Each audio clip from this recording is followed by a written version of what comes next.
एक गांव के पास एक गार था। उस गार में 3 चुड़ैल रहती थी। वो हर रोज गांव में जाकर एक बंदे को मार देती थी और उसका गोश्त गार में लाकर तीनों चुड़ैल साथ खाती थी। गांव वाले उन चुड़ैलों से बहुत तंग आ गए थे। एक दिन एक चुड़ैल बीमार हो गई। वो चल नहीं सकती थी।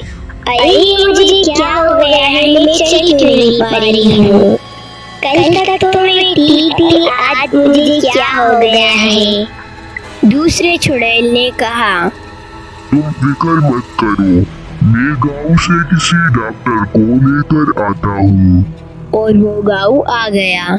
चुड़ैल ने गांव वालों से कहा, तुम में से डॉक्टर कौन है? तो गांव वालों ने डॉक्टर के घर का पता बता दिया। वो चुड़ैल उस डॉक्टर के पास गया और उससे कहा, क्या तुम डॉक्टर हो? हाँ, मैं डॉक्टर हूँ, बताओ क्या काम है। तुम मेरे साथ आर में चलो, हमारी दोस्त बीमार है। तो डॉक्टर उस चुड़ैल के साथ आर में गया। डॉक्टर ने चुड़ैल को देखा और उससे कहा, मैं कल आपके लिए कुछ दवाइयाँ लेकर आऊँगा, उससे तो आप ठीक हो जाएंगी।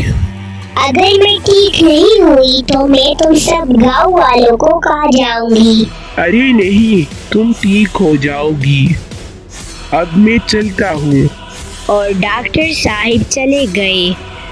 जब वो गांव पहुंचा तो गांव वालों को पूरा मामला बता दिया। अरे, तो तुम कल फिर जाओगे क्या? अगर तुमको उस चुड़ैल ने खा लिया तो तुम फिक्र मत करो, मुझे वो कुछ नहीं कर सकते। तो गांव वालों ने एक मंसूबा बनाया। कल जब डॉक्टर आर में जा रहा था तो अपने साथ एक औरत को भी ले गया।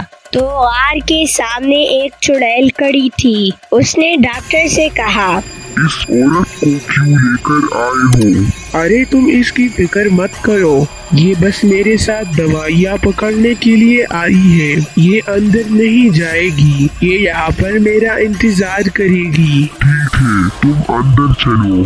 और वो आर में चले गए। उस चुड़ैल को कुछ दवाइयाँ दे दी और कहा, ये दवाइयाँ कुछ दिनों तक तुम खाती रहोगी।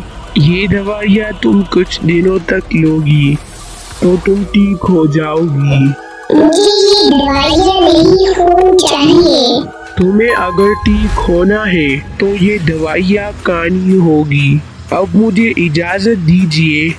और डॉक्टर वहाँ से चला गया। जब वो बाहर आया तो उस औरत से कहा, काम हो गया क्या? हाँ डॉक्टर साहब, हो गया। जब डॉक्टर चुड़ैलों से बात कर रहे थे तो उस वक्त औरत ने आर के मुंह में एक बम लगा दिया। जब वो दोनों आर से कुछ दूर आए तो आर में एक जोरदार धमाका हुआ। तो वो तीनों चुड़ैल उस आर में दब कर रह गई। तो दोस्तों, आज आपको इस कहानी से क्या सबक मिला? बड़े से बड़े दुश्मन को भी हम दिमाग से शिकस्त दे सकते हैं।